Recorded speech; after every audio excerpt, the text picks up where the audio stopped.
اللهم صل على محمد وآل محمد وعجل فرجهم.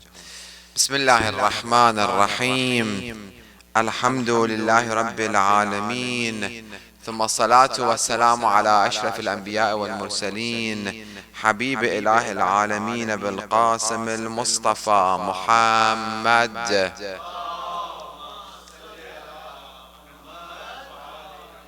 وعلى أهل بيت الأطهار الذين أذهب الله عنهم الرجس وطهرهم تطهيرا.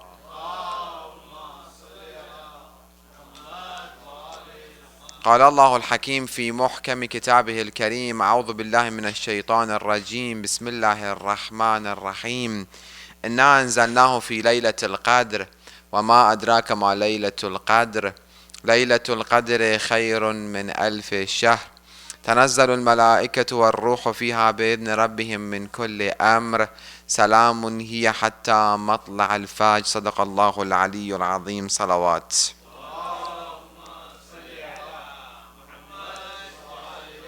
Inshallah, by the blessing of Allah, this year will be the year of the reappearance of our beloved Imam Mahdi Ajalallah Ta'ala Farajul Sharif, with the blessing of another loud salawat.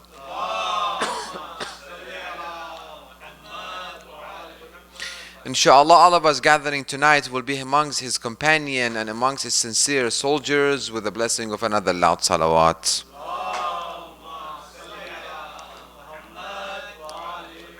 وأغنني وأوسع علي في رزقك. O Allah, free me from need and expand your provision or sustenance toward me. When we look at the hadith of Ahlul Bayt alayhim salam, there are some hadith and some narrations which criticize poverty and being poor. And they compare and they say poverty equals kufr. Poverty can take a person toward kufr, becoming kafir, a disbeliever to Allah subhanahu wa ta'ala, according to some ahadith. There are some other ahadith which they praise being poor, and it's not criticized at all.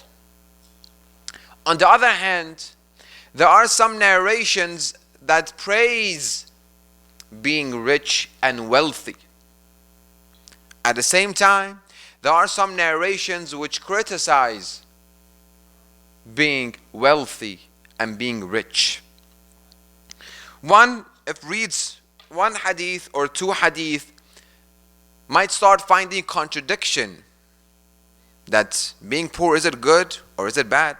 One hadith says good, one hadith said bad. Being rich, is it good or is it bad? Should I become rich or no, I should stay poor? But when we look at the context of a hadith, we see that there are different levels of being poor and there are different levels of being rich. To our understanding, it might be more, but for sake of our discussion, we will talk about 3 levels of poverty and 3 levels of being rich and wealthy. Being poor. First level, a person who doesn't have any income and has no money and cannot buy anything to eat. Within our shar', within our deen, this person is called poor, faqir. Another level, a little bit higher, but still poor. A person who can only afford a loaf of bread, something to eat for him to survive only and not to die. This person still is considered poor. And the third is an individual who has an income bare minimum to cover his expenses. He cannot save money. He doesn't have money for emergencies. Anything happens other than his 1, 2, 3, 4 expenses, he's completely broke. Let's look at being wealthy and having enough money. There are also 3 levels. Person one, a person who lives his life comfortably. He pays his expenses and a little bit money here and there. Also, he has it. He's not afraid that maybe something happens, he doesn't have money. No, God forbid something happens, he has some extra money saving that he can cover it. He's wealthy compared to the third level of the poverty that we talked about. Second, has a wealth, at the same time he has 1 year saving. MashaAllah, he gets enough income that he pays all of his bills, and every month there's extra money that he puts in his saving. Call it 401k, call it retirement, call it whatever it is. There are savings for him, different savings. And the third, it's a level that he lives his life comfortably. Not only comfortably, he has a luxury life. Not only luxury life, beyond luxury. And he has a lot of money in savings, but he's still greedy for more and more and more. For what? What is the purpose? To have more money. To be safe. To be secure. For my life to be insured. He doesn't know he's buying a wrong insurance company by saving the money. If you start collecting money for a tree, when they want it to grow, they bring what? They bring fertilizer. And they spread. If you compile this, smells stink. But when you bring it and you put it by the roots of the tree, it gives fruit. Money is the same thing. If you start piling it, start stinks. But if you start spending it, start giving fruit back to you. That's how you secure and you ensure your life. So which one of this is praised? Which one of them is criticized? First level of poverty, no money, and the person doesn't go and he doesn't put an effort to gain his livelihood.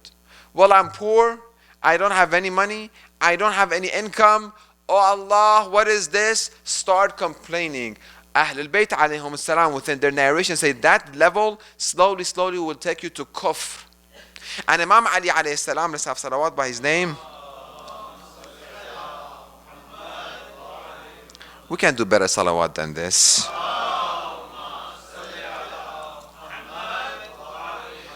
Imam Ali alayhi salam states, I wish faqr was as an individual, I would have killed it. Because faqr, as we said, slowly takes you toward kufr. That makes the responsibility of the people who have money to help these needy people so they will not get to kufr. If within our community, Maraja argue, within our community, if there are people who are in need, it is wajib kifai. We talked about wajib aini and wajib kifai last night. It is wajib kifai upon each and every one of us to support them, so at least they have their livelihood moving forward. If not, if they die because of that hunger, if they become kafir because of that hunger and poverty, it is the sins is on the shoulder of each and every one of us. But if one person does it, that has been removed from everyone else's shoulder. That level, completely criticized. You should not stay in that level. You should try hard to at least have some kind of income. By dua, not sufficient. A person comes to Imam Sadiq alayhi salam.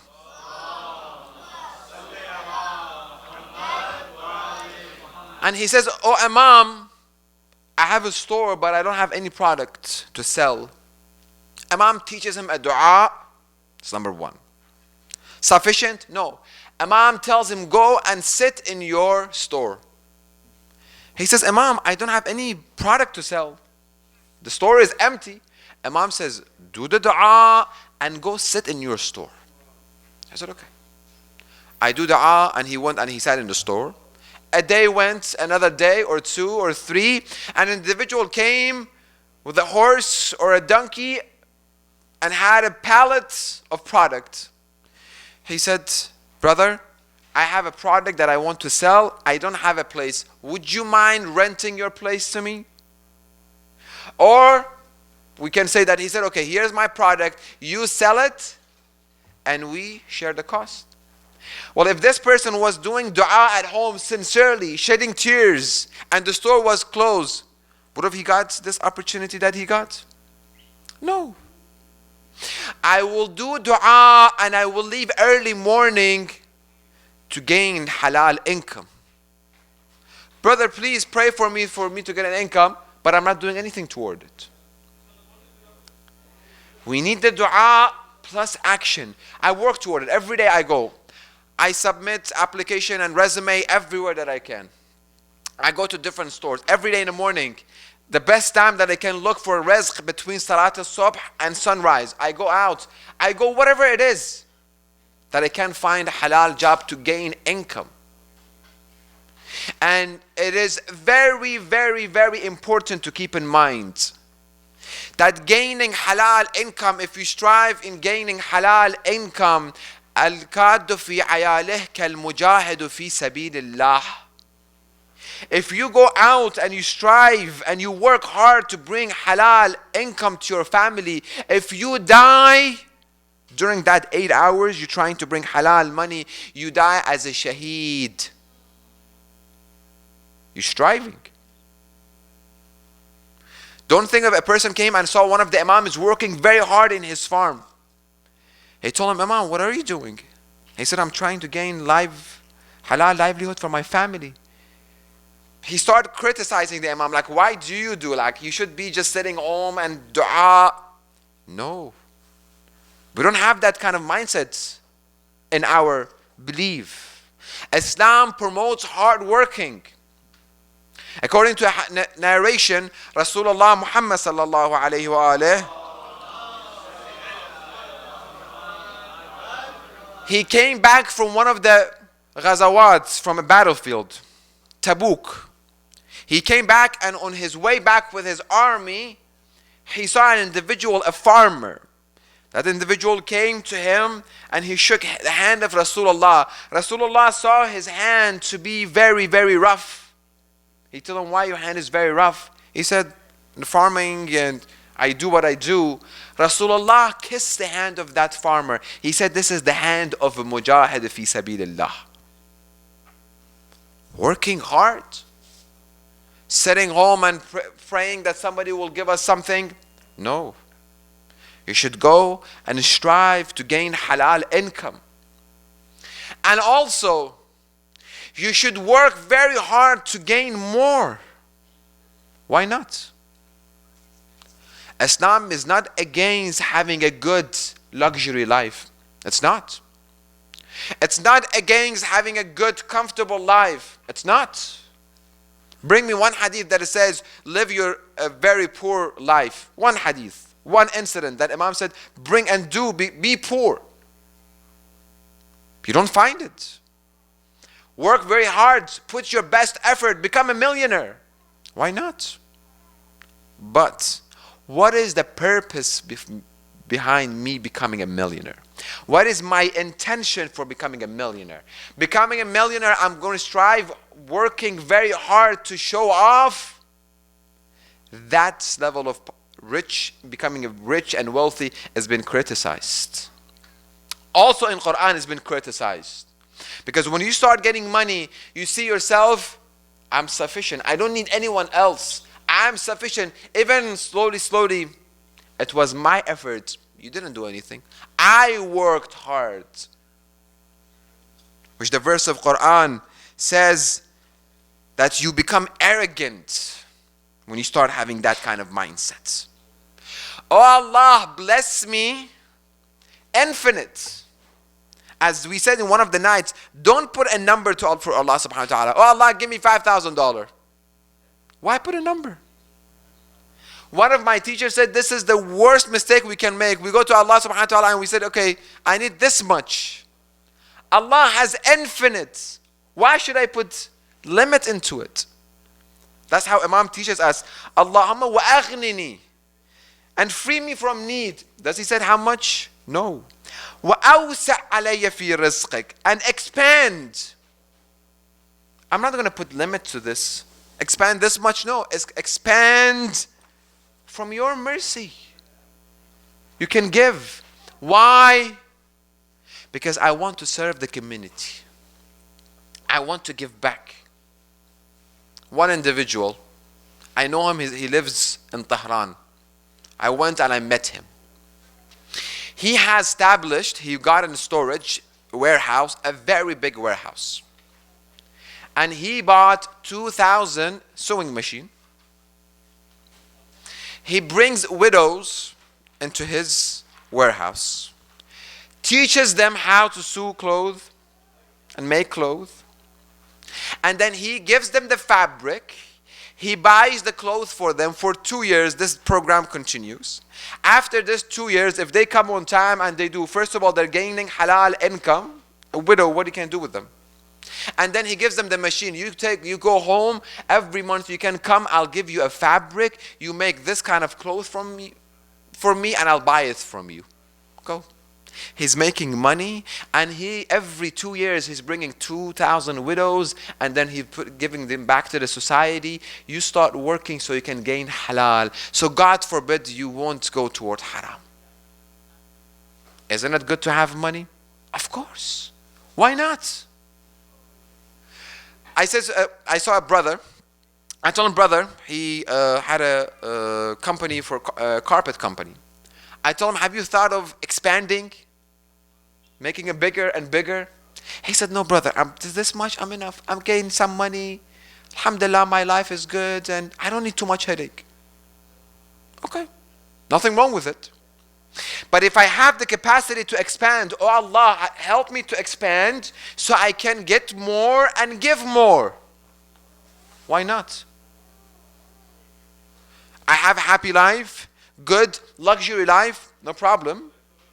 I pay my khums, I go to my Hajj, I help the needy, I help the orphans, I help the Islamic centers, I publish books. Anywhere that there is a project that is for the sake of Ahlul Bayt, I spend my money. I know another individual who lives in Iran, Isfahan. If we can have the brothers a little bit to calm down, inshallah. One of the brothers, if you can tell them. Let's have a loud salawat.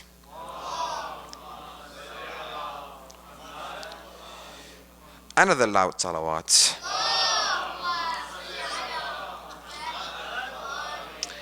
He said, Sheikh, my aim is to to sponsor and spend and donate to 110 charitable organizations. How many? 110 by the name of Imam Ali alayhi salam in words of abjad. One of his donation, one of it. There was a grave of Ja'far ibn al-Rida next to the Isfahan airport. Imam Rida alayhi salam had a son by the name of Ja'far. That grave was in a very, very small room. Very small. Like this. Very small. He showed me the picture. He said, I went and I saw this son of Imam Rida alayhi salam. He should not be in a small room, his grave. This is one of his projects. He said, Sheikh, I spent $25 million. When right now, when you're going to go and see that shrine, it's huge. You can see the beginning, but you cannot see the end. This is one of his projects, of 110.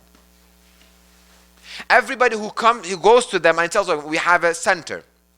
He gives. We want to publish a book. He gives. We have families who want to get married. They don't have money. He gives.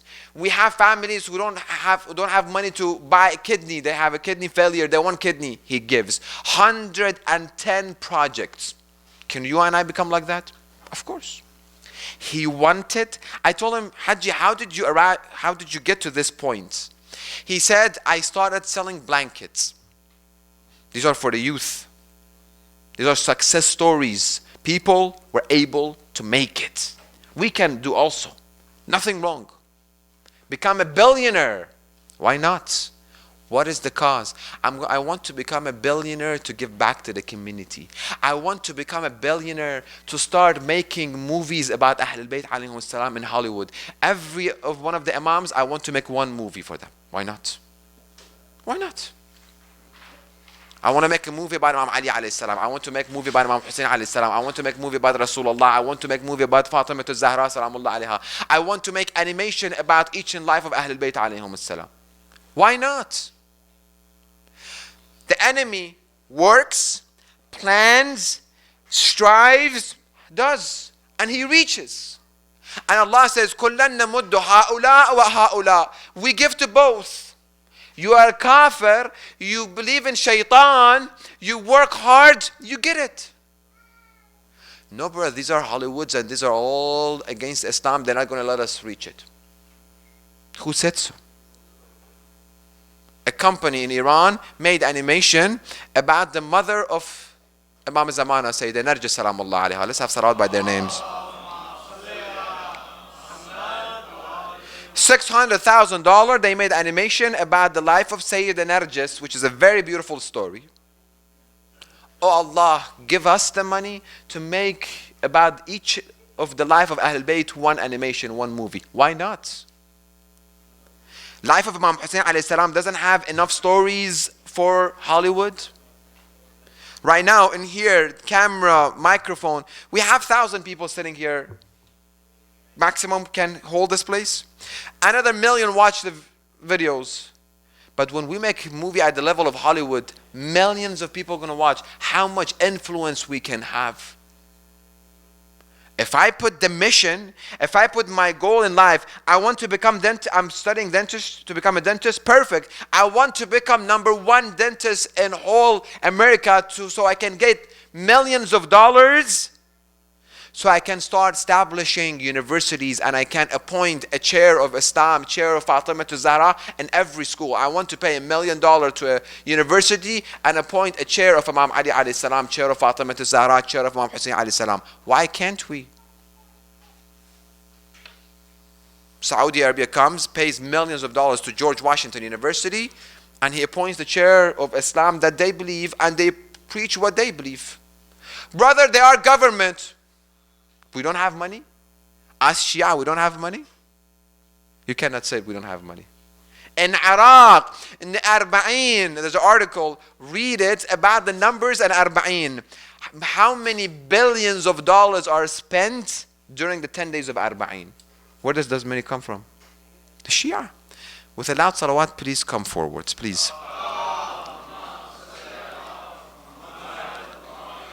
Please move forwards.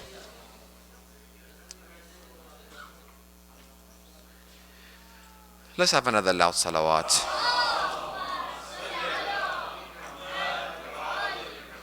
Oh Allah, wa aghnini. Make me free from need. Because last night we said something is always occupying our mind. We say, oh Allah, free our minds from what? Imam says, from the worldly affairs. We should work hard, but this should not be what occupies our mind. We work very hard, as we said 2 nights ago, and 3 nights we put our best effort in our work. For what reason? For me to get money to help needy people. Action plan. Each and every one of us, inshallah, by now we believe in ourselves and the power of one.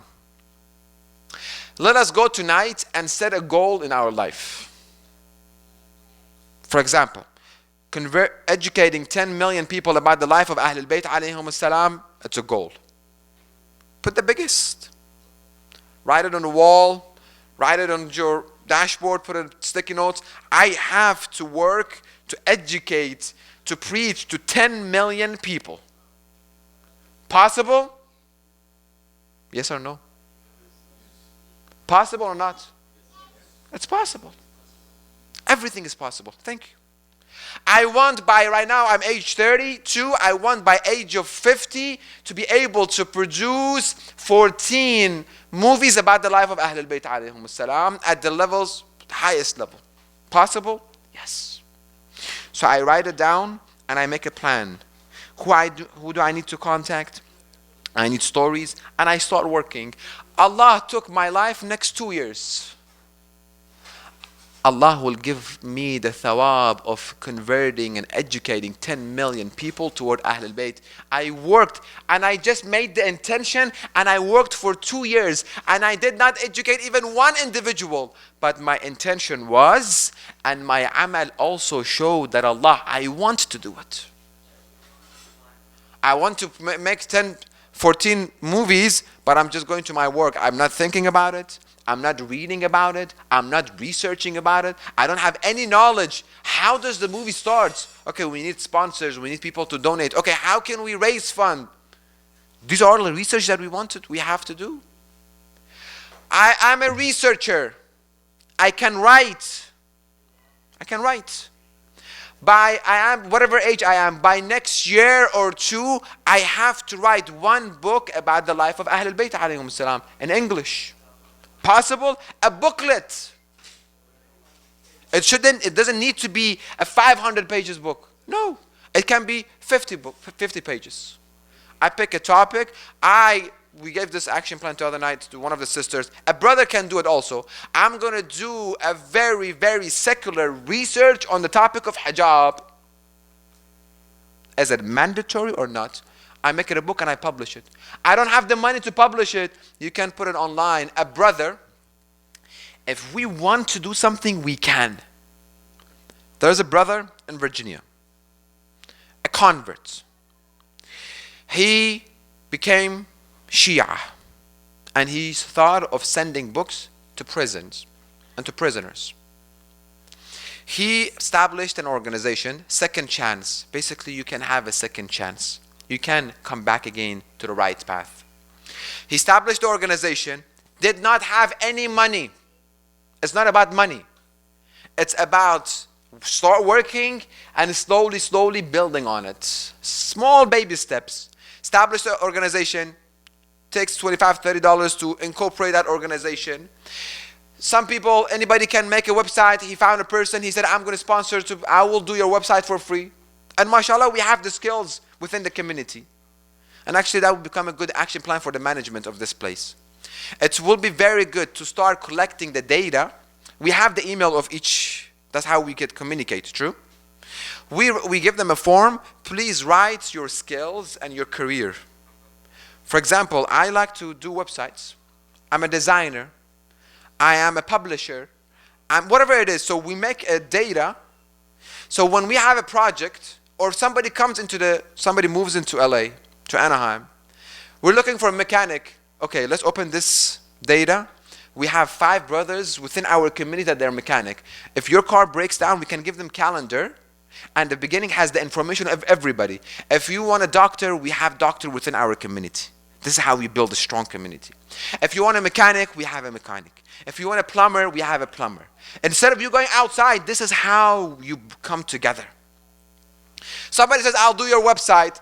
Somebody says, I will help you. Somebody says, he started about a year and a half ago, or 2 years. He says, if you give me $25, I'll send 6 books. I'll publish 6 books, and I'll send it to one inmate. And in the book, in the cover, it says when he sends the book, if you want more of these books, send us a letter. He opened the PO box, $60 a PO box. By now, he has sent more than 2,500 books to inmates. One individual. And many people, every time he comes and his PO box is next to our center, he shows me 20, 30, 50 letters from all around the United States. They sent him, the inmates, they sent him that, brother, we need books. And they sent him back letters that because of your books, we became the followers of Ahlul Bayt alayhim as-salam.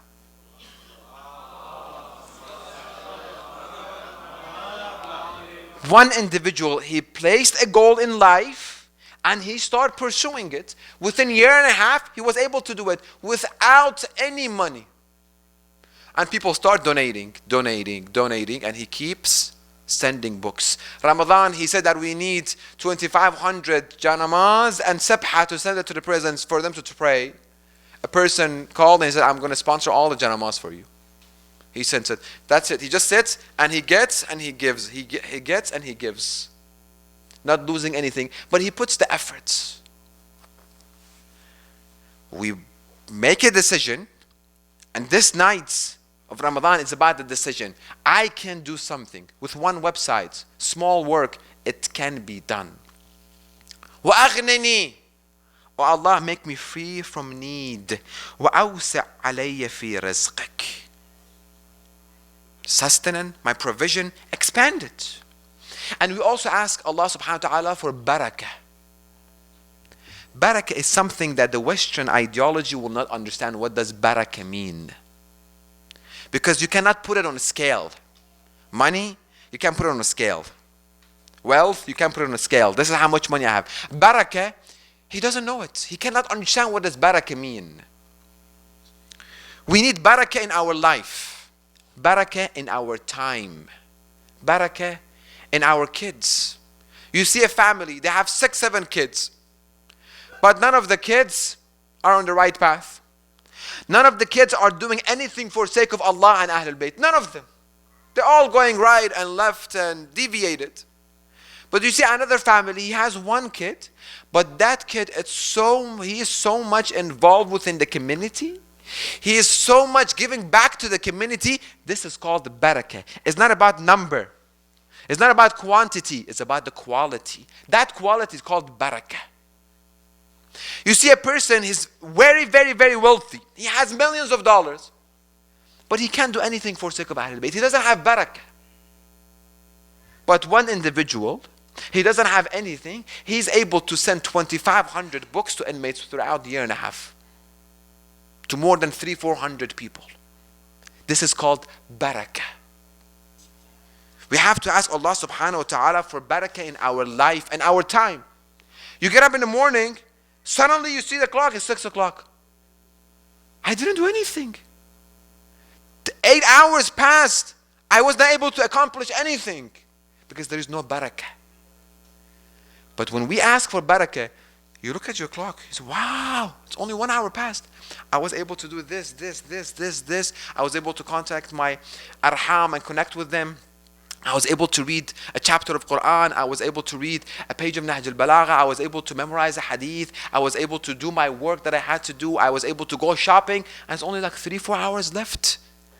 This is called barakah, which we have to ask Allah subhanahu wa ta'ala for it. Expand and give me barakah. Why? Because I want to give. Not give me so I can get better. I already have the best. What else I can do? I have a mansion. What else I can do? Why you see these athletes and celebrities, they don't have a happy life.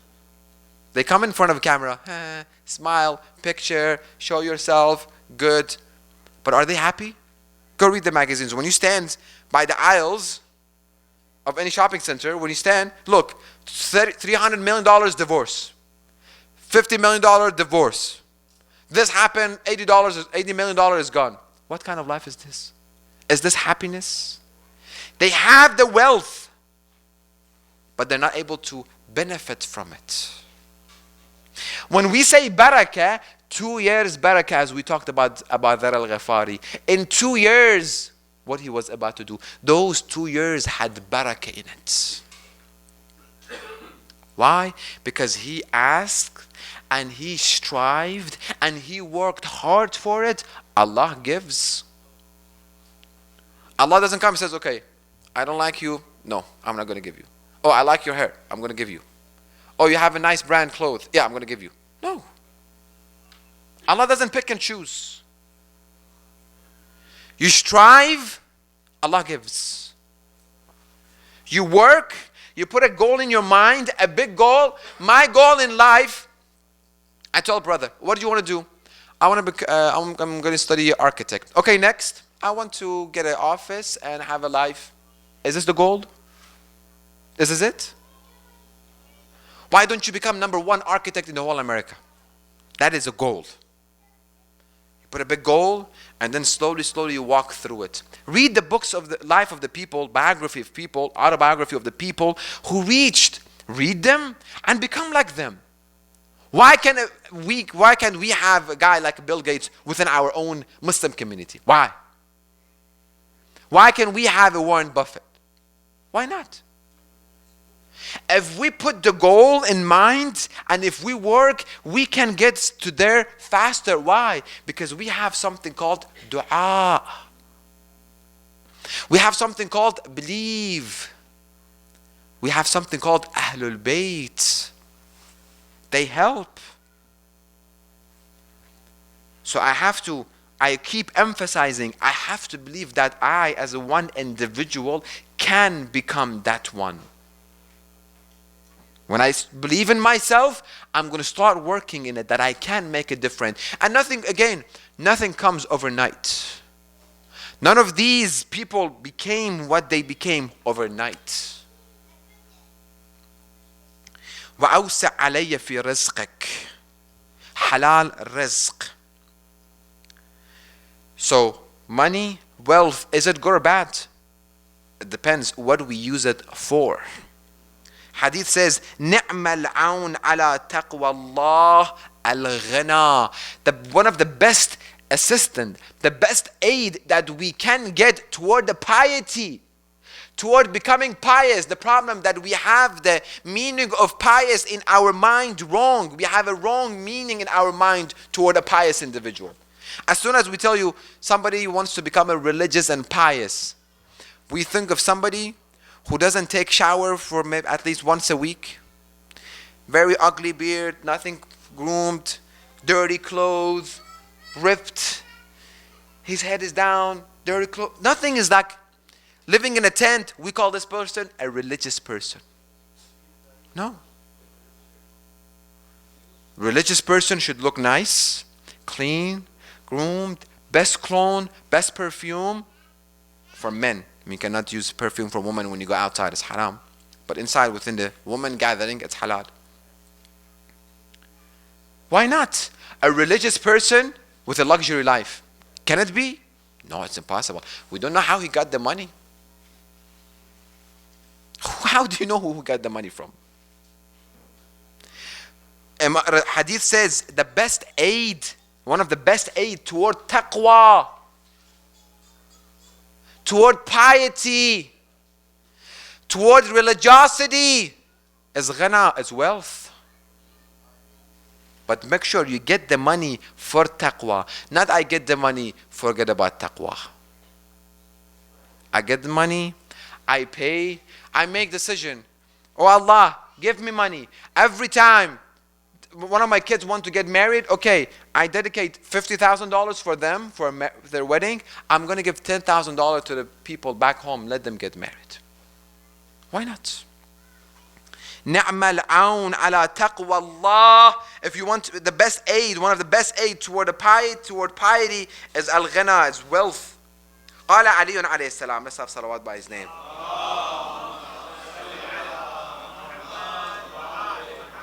But we have to be very careful. This ghina, at the same time, it's very, very, very dangerous. There are two ways, according to this hadith, two ways that you can become drunk. One way, by drinking liquor, alcohol, you become drunk.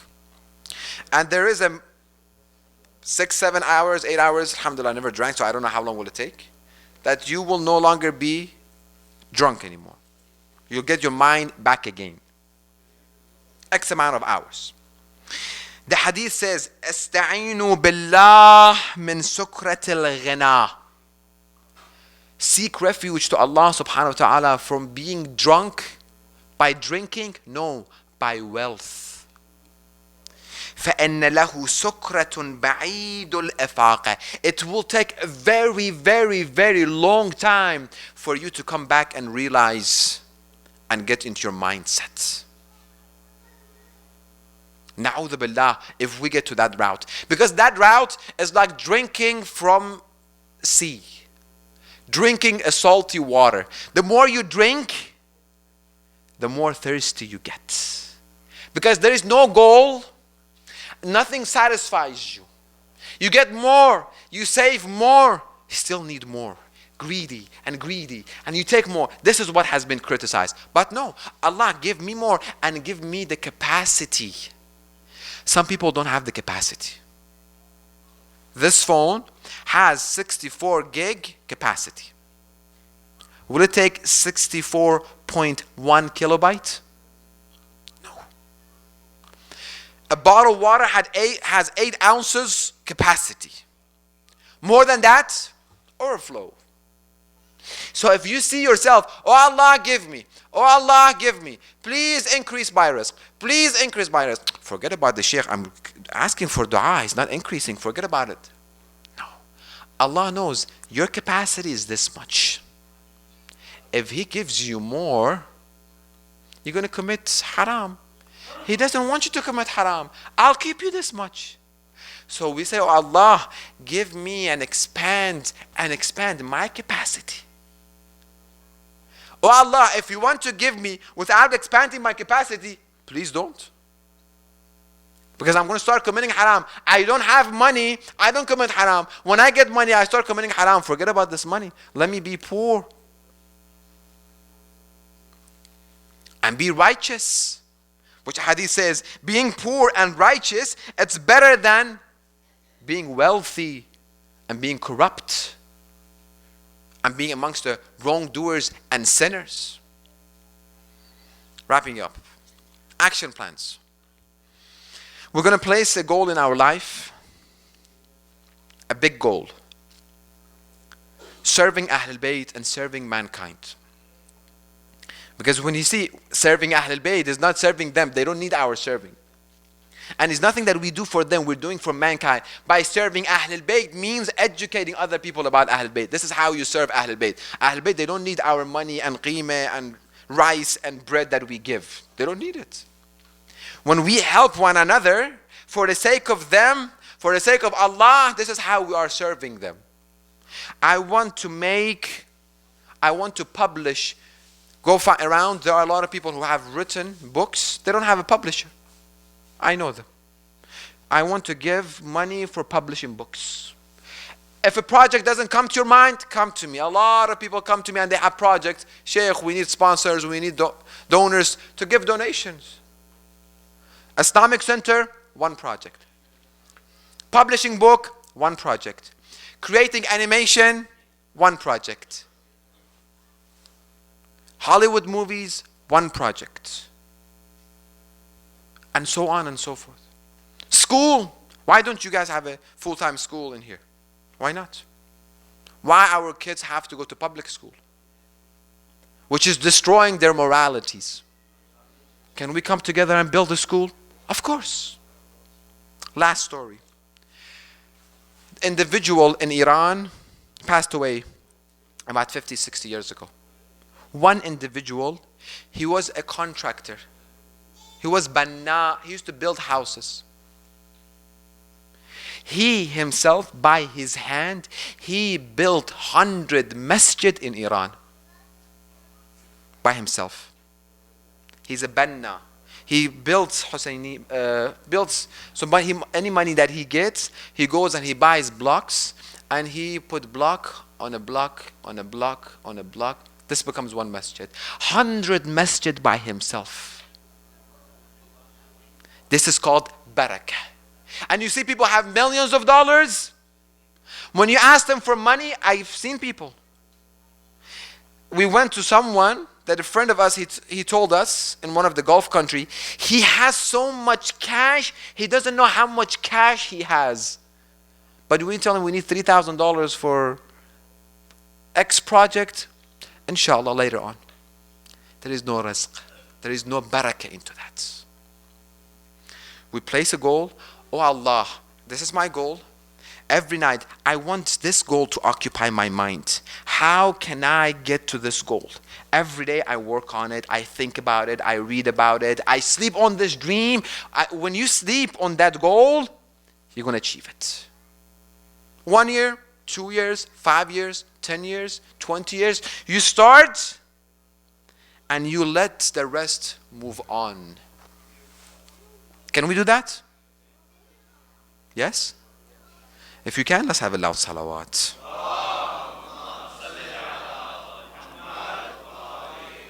We place a goal, number 1.